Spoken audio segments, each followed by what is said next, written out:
Hey guys, welcome back to the channel. As you guys know, regional is just a couple days away, and it occurred to me that I haven't actually done a proper deck profile for my Dogmatika Cyber Dragon deck that I'm going to be taking to regionals. I've showed you guys it a couple times in a couple videos, but now I'm actually going to show you guys the entire deck card by card and explain why those are the cards and ratios that we're running. So, without further ado, let's jump in. We're going to start with the main deck. We got our Cyber Dragon package, 3 core, 2 Cyber Dragon, 2 Hertz, 1 Naxter, and our honorary Cyber Dragon, triple Galaxy Soldier. So, core, you already know, core is the best start for Cyber Dragon. Get you a search for any cyber spell or trap, which we play a good amount. We're playing 2 Cyber Dragon. I honestly wanted to knock it down to 1 because while the card is okay going second, it's pretty dead going first. But the reason we're keeping it at 2 is because of Hertz. We want to always be able to resolve Hertz's effect to get a Cyber Dragon from deck should the need ever arise, and being able to throw it at level 5 when we're playing duality in the deck, and also enable us to fix our hand if we end up with a brick. Playing 2 Hertz. Normally, I would have played 3 and 2 Galaxy Soldier, but the reason I'm playing 3 Galaxy Soldier is because we're also playing Dogmatika, and every single Dogmatika monster is a light, so if we need them for discard fodder, it works out pretty well. We're playing on 1 Naxter, just because he's a good mid to late game card. Should we make our first turn board and it gets broken, he helps very much to get our stuff back and continue the game. Now onto our Dogmatika package. We have 3 Ecclesia, 1 Maximus, 1 Fleur-de-Lis. This is all you really need for the Dogmatika package, which is why it works so well with Cyber Dragon. Cyber Dragon is a bigger package. Dogmatika being so small, being these 5 cards plus the Dear Servant, it works out. Them being all light monsters means that they synergize with Galaxy Soldier, and while their effects do lock you out of the extra deck,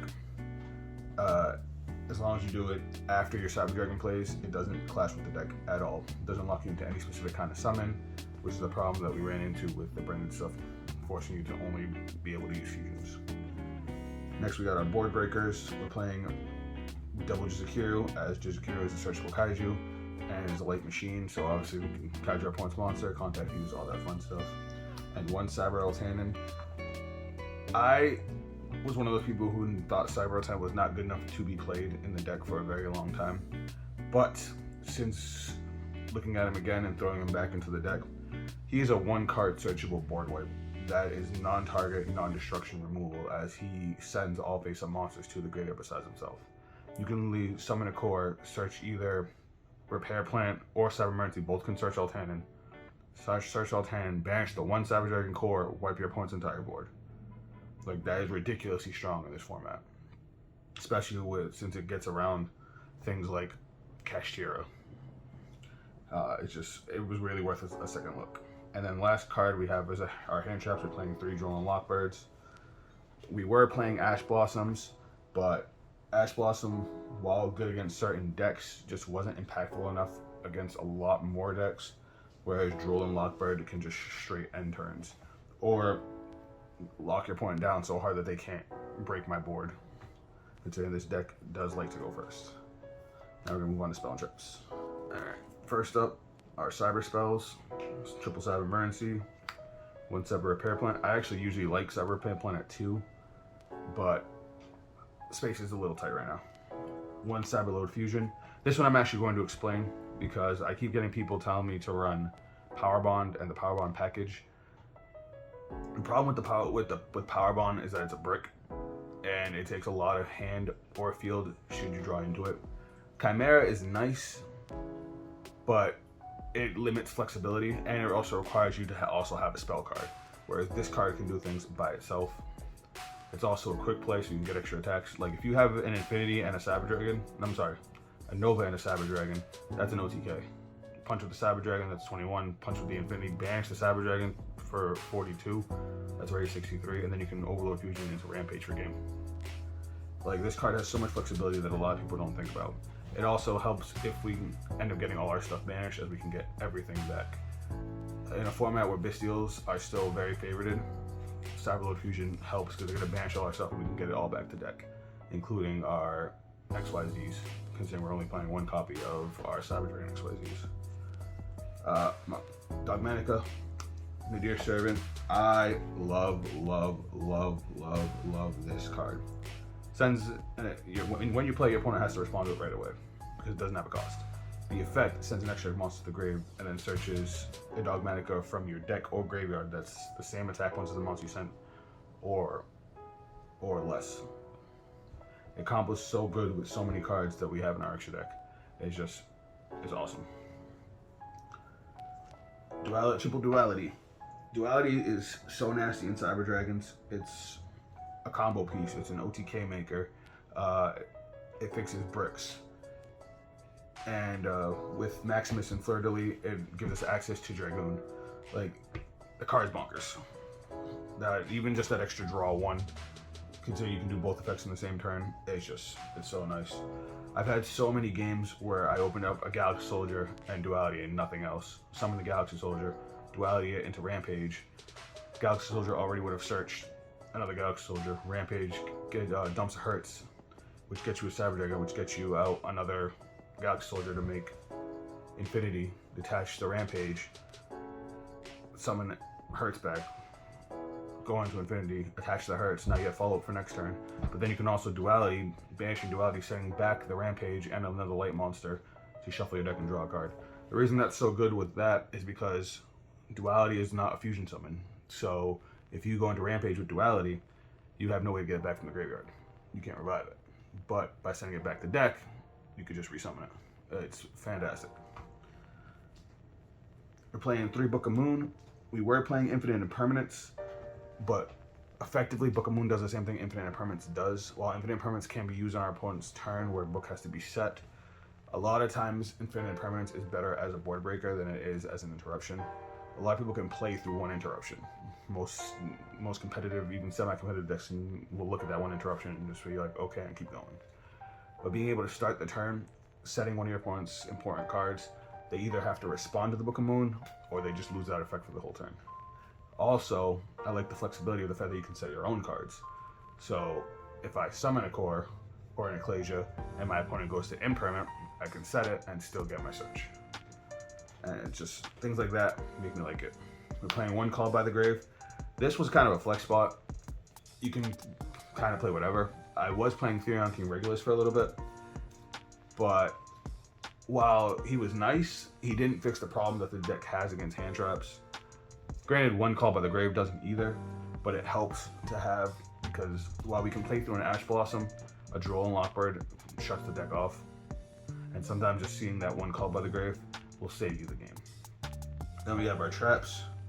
1 Overflow, obviously our searchable Cyber Trap. It also banishes our Cyber Dragons, which sets up for Cyberload Fusion. We have our 1 Dogmatika Punishment and 1 Shaddoll Schism. That Dogmatika Punishment was a recent add, and it did pretty well in testing. It just takes brain power to really use, because obviously you use it, it locks the set of our extra for the following turn.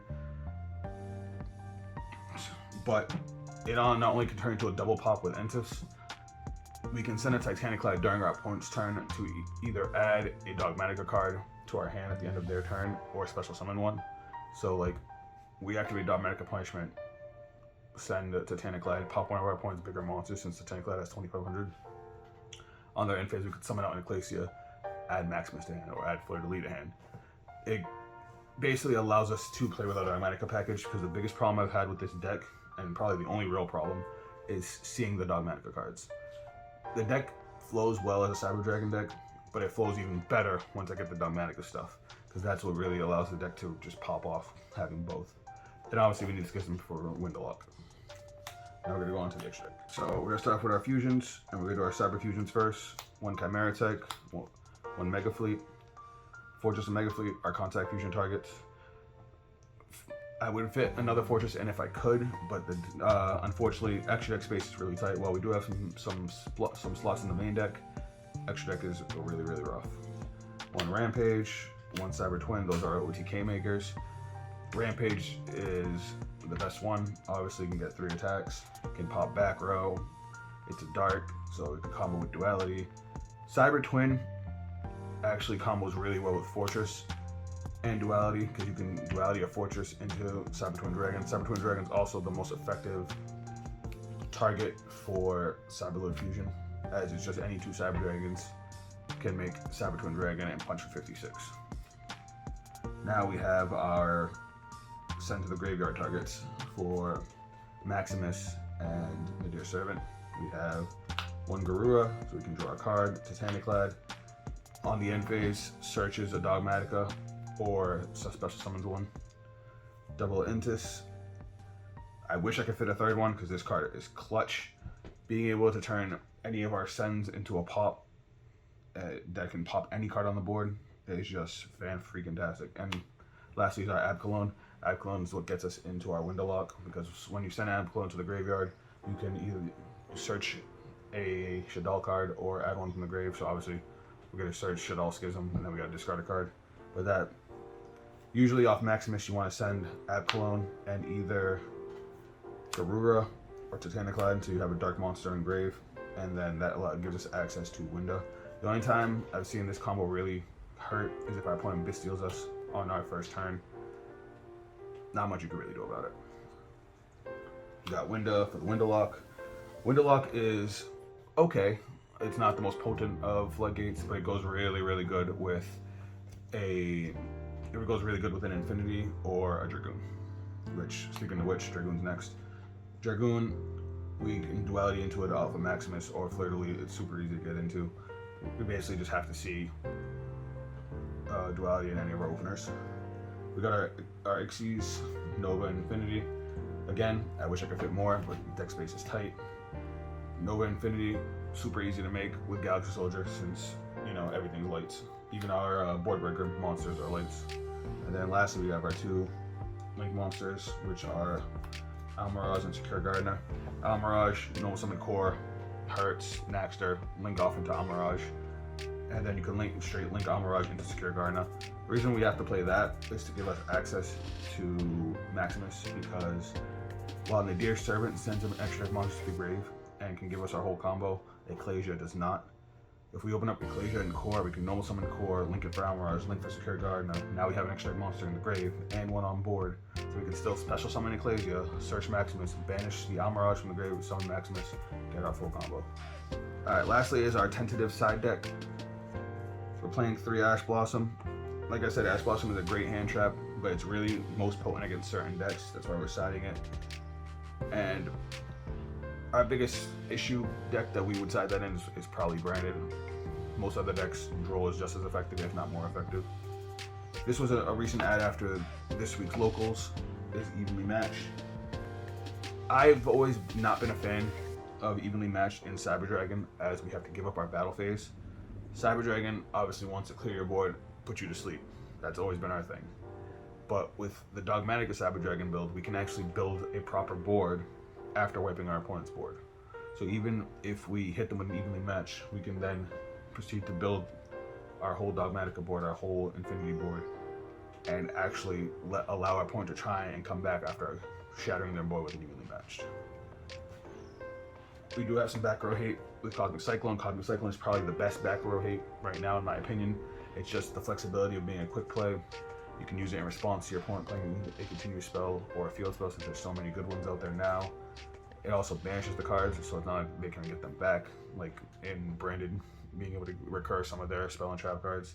It gets annoying after a while. Cosmic Cyclone says, be gone with that. These 3 cards are tentative. They're good, but I don't know if I want to keep them in. I've thought about changing them out for like Dark Ruler No More, for the same reason we're evenly matched, whereas we can now build a proper board after hitting our opponent with a Dark Ruler.